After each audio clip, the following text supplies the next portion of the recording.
จ้าเคยเดินทางคนเดียวบ่เจ้าเคยไปไกลสุดจักกิโลเจ้าเคยใส่หยังเป็นพาหนะคู่ใจ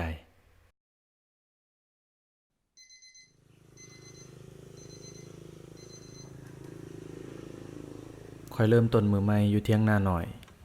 มีหมา2 ตัวคือหมาชื่อฝรั่งหมาหมีเป็นยามที่เฝ้าข้อยตอนนอนเบิดคืนมื้อคืนนี้อากาศหนาวเติบถือเป็นการเริ่มต้นมื้อใหม่ที่ดีตอนรับการเดินทางของข้อยที่มีระยะทางหลายกว่า30 กิโลเมตรเส้นเดิมเพื่อนร่วมทางของข้อยในเทอนี้คือรถจักรเป็นรถจักร Honda Wave 110i สีฟ้าขาวของพ่อข้อยเองพ่อได้เกี่ยมของฝากที่พ่วงมัดใส่อ่านรถเพื่อฝากให้เอื้อยอยู่ที่จุดหมายปลายทางที่ข้อยจะไปส่วนแม่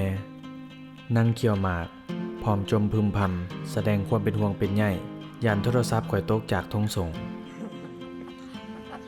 ซักเข้าใจบ่มันจุ่มจังไดแน่ว่าอย่ามันเสียนี่เสียเงินเสียทองสิแม่น้อยจะบ่เมื่อเครื่องของเข้าที่เข้าทางข้อยก็พร้อมทะยานสู่พระโพก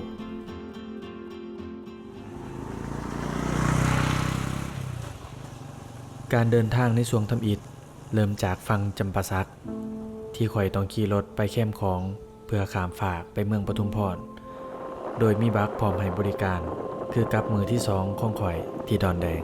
แต่มีราคาแพงกว่าโดยได้เป็นขั้นรถขั้นละ25,000 กีบพอนำของในบริเวณนี้กว้างกว่าเขตอื่นเป็นพิเศษเมื่อรถข่อยมาถึงบักก็บ่ปรากฏเห็นเจ้าของมีเพียงป้ายบอกเบอร์โทรไว้และมีอ้ายที่รอท่าข้ามฝั่งเช่นกันลาวบอกว่าคนขับยังไปกินข้าวอยู่ฮะแม่นอันนั้นบ้านแม่ข่อยผู้ที่บ่หิมฮ้อนจึงรอท่าโดยยังบ่โทรใส่อ้ายเพิ่นเทื่อนำของในระยะนี้จะใสเป็นพิเศษจนสามารถเห็นตัวปลาที่ลอยไปมา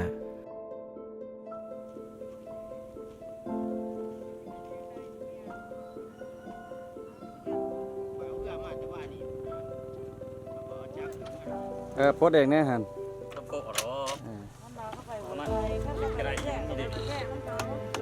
ในระหว่างขามบักเราจะสามารถแนมเห็นภูทั้งสองฝั่งโดยฝั่งจำปาสักจะเห็นภูเก่าตั้งสง่าฝั่งปทุมพรจะเห็นสายภูเรียงรายกันเป็นแถวซึ่งข้อยเองก็บ่แน่ใจว่าสายภูนี้ชื่อแนวใดข้อยชมวิวทิวทัศน์จนเพลินจนเหือเทียบท่าข้อยฝากจ่ายเงินเอารถขึ้นเดี๋ยวเดินทางต่อ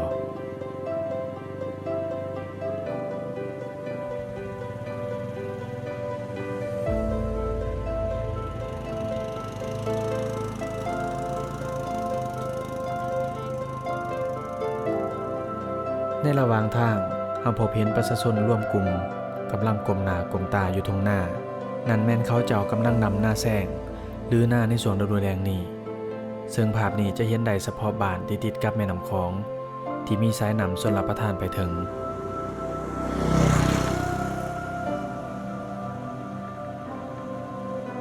เมื่อขี่รถมาสุดทางแดงเราก็จะพบเห็นเส้นทางเลขที่13ที่เมื่อขี่เลี้ยวขวาก็จะลงไปเมืองโขงเมื่อขี่เลี้ยวซ้ายก็จะมุ่งหน้าสู่ทางตัดใหม่ลงไปสู่แขวงอัตตปือ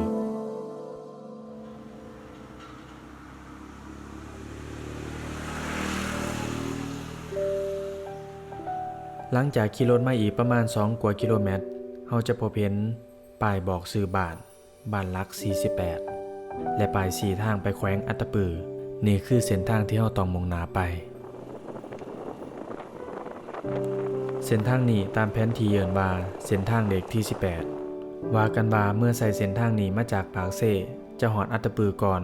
ทางที่ไปปากซองทางนี้ยังคงเป็นทางดินแดงถ้าสร้างสำเร็จคงได้อยู่ประมาณ4 เลนถือเป็นทางที่บ่มีคุ้มหลายแต่จะมีฝุ่นหลายเป็นพิเศษผ้าอัดปากจึงควรมีและหมวกกันน็อกจึงควรใส่หลังจากขี่รถมาไกลข้อยก็เห็นป้ายบอกทางชื่อบ้านพระโพกขี่รถเข้าไปอีกประมาณ8 กว่ากิโลเมตรและสุดท้ายข้อยก็มาถึง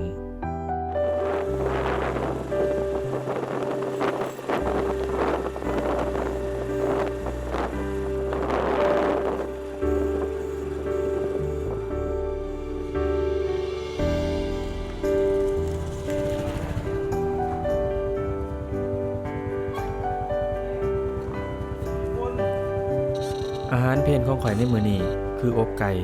สีมืออันแสบนัวของเอื้อยข่อยเอง หลังจากมาฮอดพระโพธิ์ข่อยใช้เวลาอยู่นี่2 มื้อ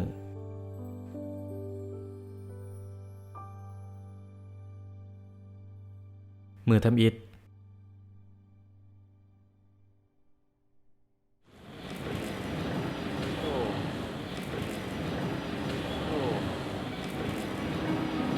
มื้อทำอิฐข่อยเดินทางไปตาดบ้านนางอางมีเอื้อยเป็นไกด์พาเที่ยวหลานสาว2 คนและหมู่ของเอื้อยอีก1 คนโดยนางสุขใจล้านตัวน้อยได้อาสาสอนถ่ายและถือกล่องไว้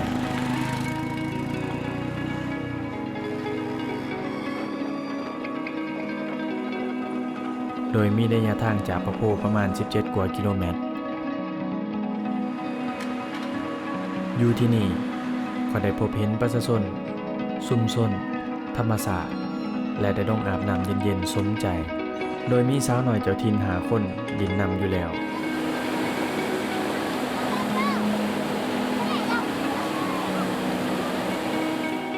หลังจากอาบน้ำเป็นชั่วโมงพวกเขาก็เดินทางกลับ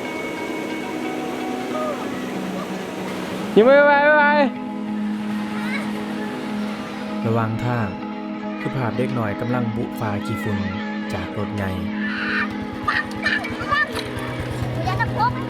ที่พวกเขาเจ้ากำลังจะกลับบ้านหลังจากเลิกเรียน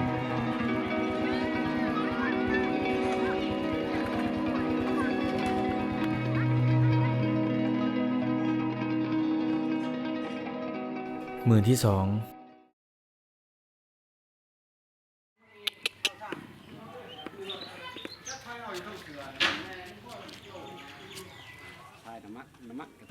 มื้อที่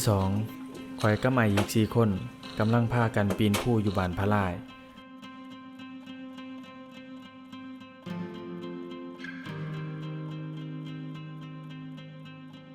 เพื่อสอบหาถ้ำที่ว่ากันว่าเป็นถ้ำใหญ่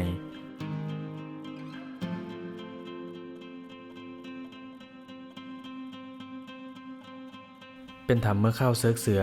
ประชาชนได้เอาพระมาเก็บซ่อนไว้และบ่มีไผกล้าเข้าไปหอยไก่ปลามันขวดกินบ่งกินยังอยู่ในงามใหม่ตาย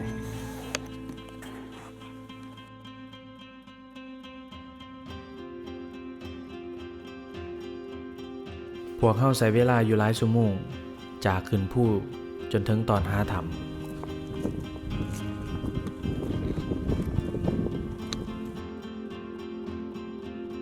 โดยมีอายจากบ้านพระลายที่เพิ่นเคยมาเมื่อ10 ปีก่อนเป็นผู้ค้นหาหลังผ่านไปหลาย10 นาทีพวกเขาก็ได้ข่าวดีว่าพบถ้ำแล้วการที่จะลงไปถือว่ายากลำบากเท่าๆกับการขึ้นมาเพราะบ่ค่อยมีคนเดินทางเขาต้องได้บุป่าบุดงหลายเติบเมื่อมาฮอดปากถ้ำเขาใส่ไฟฉายเงี่ยงเข้าไปปรากฏเห็นว่าถ้ำนั้นตันมีเพียงคนเหม็นและห้อยที่เหม็นบืนเข้าไปแต่คนบ่สามารถเข้าไปได้นี่อาจเป็นการเดินทางที่ผิดหวังแต่ก็ถือเป็นประสบการณ์อีกอย่างหนึ่งในการผจญภัยเทิงภูพวกเขาจึงได้ยอมรับและแบกความผิดหวังกลับบ้าน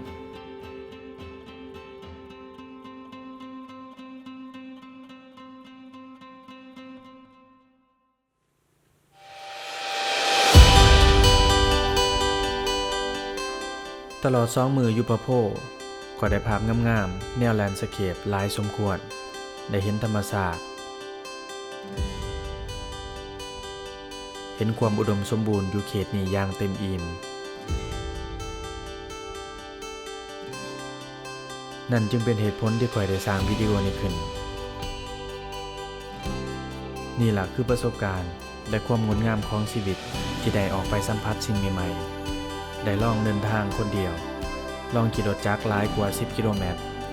ลองสร้างความตื่นเต้นให้กับตนเองจักเทื่อในชีวิตนี่คือการเดินทางของข่อยในมื้อที่ 3และอย่าลืมติดตามตอนต่อไปในมื้อที่ 4ลาก่อนพระโพธิ์